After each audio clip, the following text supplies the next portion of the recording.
Chapter 11. Laws about animals for food. The Lord spoke again to Moses and to Aaron, saying to them, Speak to the sons of Israel, saying, These are the creatures which you may eat from all the animals that are on the earth. Whatever divides a hoof, thus making split hoofs, and chews the cud among the animals, that you may eat.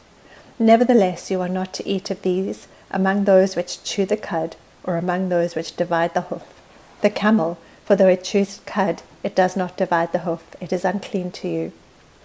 Likewise, the shephan, for though it chews cud, it does not divide the hoof, it is unclean to you. The rabbit also, for though it chews cud, it does not divide the hoof, it is unclean to you. And the pig, for though it divides the hoof, thus making a split hoof, it does not chew cud, it is unclean to you. You shall not eat of their flesh, nor touch their carcasses, they are unclean to you.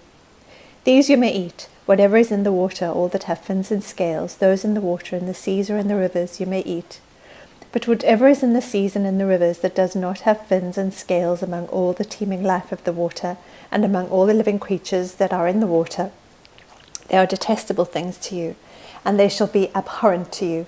You may not eat of their flesh, and their carcasses you shall detest. Whatever in the water does not have fins and scales is abhorrent to you. These, moreover, you shall detest among the birds. They are abhorrent, not to be eaten. The eagle and the vulture and the buzzard, and the kite and the falcon in its kind, every raven in its kind, and the ostrich and the owl and the seagull and the hawk in its kind, and the little owl and the cormorant and the great owl, and the white owl and the pelican and the carrion vulture, and the stork, the heron in its kinds, and the hoopoe and the bat. All the winged insects that walk on all fours are detestable to you. Yet these you may eat among all the winged insects which walk on all fours, those which have above their feet jointed legs with which to jump on the earth. Those of them you may eat. The locust in its kinds, and the devastating locust in its kinds, and the cricket in its kinds, and the grasshopper in its kinds. But all other winged insects which are four-footed are detestable to you. By these, moreover, you will be made unclean. Whoever touches their carcasses becomes unclean until evening. And whoever picks up any of their carcasses shall wash his clothes and be unclean until evening. Concerning all the animals which divide the hoof, but do not make a split hoof, or which do not chew cud, they are unclean to you. Whoever touches them becomes unclean. Also, whatever walks on its paws among all the creatures that walk on all fours are unclean to you. Whoever touches their carcasses becomes unclean until evening. And the one who picks up their carcasses shall wash his clothes and be unclean until evening. They are unclean to you. Now, these are to you the unclean among the swarming things which swarm on the earth, the mole and the mouse, and the great lizard in its kinds, and the gecko and the crocodile and the lizard, and the sand reptile and the chameleon. These are to you the unclean among all the swarming things. Whoever touches them when they are dead becomes unclean until evening. Also, anything on which one of them may fall when they are dead becomes unclean, including any wooden article or clothing or a skin or a sack. Any article of which use is made, it shall be put in the water and be unclean until evening. Then it becomes clean.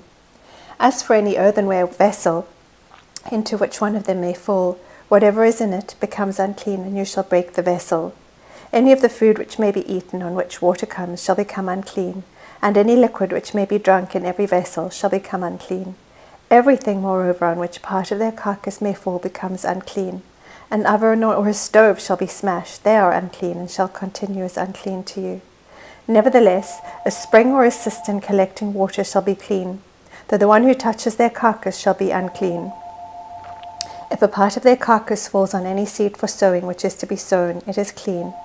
Though if water is put on the seed and a part of their carcass falls on it, it is unclean to you. Also, if one of the animals dies which you have for food, the one who touches its carcass becomes unclean until evening. He too who eats some of its carcass shall wash his clothes and be unclean until evening. And the one who picks up its carcass shall wash his clothes and be unclean until evening. Now every swarming thing that swarms on the earth is detestable, not to be eaten. Whatever crawls on its belly, and whatever walks on all fours, whatever has many feet, in respect to every swarming thing that swarms on the earth, you shall not eat them, for they are detestable. Do not render yourselves detestable through any of the swarming things that swarm, and you shall not make yourselves unclean with them, so that you become unclean. For I am the Lord your God. Consecrate yourselves therefore and be holy, for I am holy. And you shall not make yourselves unclean with any of the swarming things that swarm on the earth. For I am the Lord who brought you up from the land of Egypt to be your God. Thus you shall be holy, for I am holy. This is the law regarding the animal and the bird and every living thing that moves in the waters and everything that swarms on the earth, to make a distinction between the unclean and the clean, and between the edible creature and the creature which is not to be eaten. Chapter 12. Laws of Motherhood. Then the Lord spoke to Moses, saying, Speak to the sons of Israel, saying, When a woman gives birth and bears a male child, then she shall be unclean for 7 days, as in the days of her menstruation she shall be unclean. On the 8th day the flesh of his foreskin shall be circumcised. Then she shall remain in the blood of her purification for 33 days. She shall not touch any consecrated thing, nor enter the sanctuary until the days of her purification are completed. But if she bears a female child, then she shall be unclean for 2 weeks, as in her menstruation, and she shall remain in the blood of her purification for 66 days. When the days of her purification are completed, for a son or for a daughter, she shall bring to the priest at the doorway of the tent of meeting a 1-year-old lamb for a burnt offering, and a young pigeon or a turtle dove for a sin offering. Then he shall offer it before the Lord, and make atonement for her, and she shall be cleansed from the flow of her blood. This is the law for her who bears a child, whether a male or female. But if she cannot afford a lamb, then she shall take 2 turtle doves or 2 young pigeons, the one for a burnt offering and the other for a sin offering, and the priest shall make atonement for her, and she will be clean. Chapter 13. The test for leprosy. Then the Lord spoke to Moses and to Aaron, saying, When a man has on the skin of his body a swelling or a scab or a bright spot, and it becomes an infection of leprosy on the skin of his body, then he shall be brought to Aaron the priest, or to one of his sons the priests. The priest shall look at the mark on the skin of the body, and if the hair in the infection has turned white, and the infection appears to be deeper than the skin of his body, it is an infection of leprosy. When the priest has looked at him, he shall pronounce him unclean. But if the bright spot is white on the skin of his body, and it doesn't appear to be deeper than the skin, and the hair on it has not turned white, then the priest shall isolate him who has the infection for 7 days. The priest shall look at him on the 7th day, and if in his eyes the infection has not changed, and the infection has not spread on the skin, then the priest shall isolate him for 7 more days. The priest shall look at him again on the 7th day, and if the infection has faded, and the mark has not spread on the skin, then the priest shall pronounce him clean. It is only a scab, and he shall wash his clothes and be clean. But if the scab spreads further on the skin after he has shown himself to the priest for his cleansing, he shall appear again to the priest. The priest shall look, and if the scab has spread on the skin, then the priest shall pronounce him unclean. It is leprosy. When the infection of leprosy is on a man, then he shall be brought to the priest. The priest shall then look, and if there is a white swelling in the skin, and it has turned the hair white, and there is quick raw flesh in the swelling, it is a chronic leprosy on the skin of his body, and the priest shall pronounce him unclean. He shall not isolate him, for he is unclean. If the leprosy breaks out farther on the skin, and the leprosy covers all the skin of him who has the infection from his head even to his feet, as far as the priest can see, then the priest shall look, and behold, if the leprosy has covered all his body, he shall pronounce clean him who has the infection. It has all turned white, and he is clean. But whenever raw flesh appears on him, he shall be unclean. The priest shall look at the raw flesh, and he shall pronounce him unclean. The raw flesh is unclean, it is leprosy. Or if the raw flesh turns again, and is changed to white, then he shall come to the priest, and the priest shall look at him, and behold, if the infection has turned to white, then the priest shall pronounce him clean. Him who has the infection, he is clean. When the body has a boil on its skin, and it is healed, and in the place of the boil there is a white swelling or a reddish-white bright spot, then it shall be shown to the priest, and the priest shall look, and behold, if it appears to be lower than the skin, and the hair on it has turned white, then the priest shall pronounce him unclean. It is the infection of leprosy. It has broken out in the boil.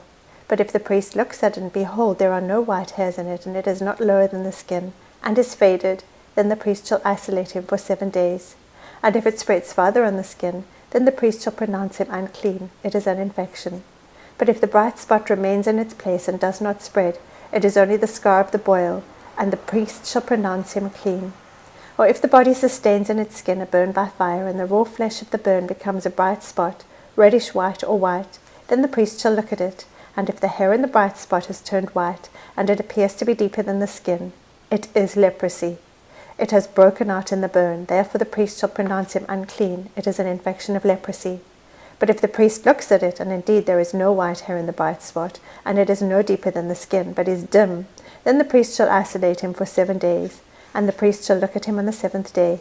If it spreads farther in the skin, then the priest shall pronounce him unclean. It is an infection of leprosy. But if the bright spot remains in its place and has not spread in the skin, but is dim, it is the swelling from the burn, and the priest shall pronounce him clean, for it is only the scar of the burn. Now if a man or woman has an infection on the head or on the beard, then the priest shall look at the infection. And if it appears to be deeper than the skin, and there is thin yellowish hair in it, then the priest shall pronounce him unclean. It is a scale. It is leprosy of the head or of the beard. But if the priest looks at the infection of the scale, and indeed it appears to be no deeper than the skin, and there is no black hair in it, then the priest shall isolate the person with the scaly infection for 7 days. On the 7th day the priest shall look at the infection, and if the scale has not spread, and no yellowish hair has grown in it, and the appearance of the scale is no deeper than the skin, then he shall shave himself, but he shall not shave the scale, and the priest shall isolate the person with the scale 7 more days. Then on the 7th day the priest shall look at the scale, and if the scale is not spread in the skin, and it appears to be no deeper than the skin, the priest shall pronounce him clean, and he shall wash his clothes and be clean. But if the scale spreads further in the skin after his cleansing, then the priest shall look at him, and if the scale has spread in the skin, the priest need not seek for the yellowish hair. He is unclean. If in his sight the scale has remained, however, and black hair has grown in it, the scale has healed, he is clean, and the priest shall pronounce him clean. When a man or a woman has bright spots on the skin of the body, even white bright spots, then the priest shall look, and if the bright spots on the skin of their bodies are a faint white, it is eczema that has broken out on the skin. He is clean. Now if a man loses the hair of his head, he is bald, he is clean. If his head becomes bald at the front and sides, he is bald on the forehead, he is clean. But if on the bald head or the bald forehead there occurs a reddish-white infection, it is leprosy breaking out on his bald head or on his bald forehead. Then the priest shall look at him, and if the swelling of the infection is reddish-white on his bald head or on his bald forehead, like the appearance of leprosy in the skin of the body, he is a leprous man, he is unclean. The priest shall surely pronounce him unclean. His infection is on his head. As for the leper who has the infection, his clothes shall be torn, and the hair of his head shall be uncovered, and he shall cover his moustache and cry, "Unclean, unclean." He shall remain unclean all the days during which he has the infection. He is unclean, he shall live alone. His dwelling shall be outside the camp.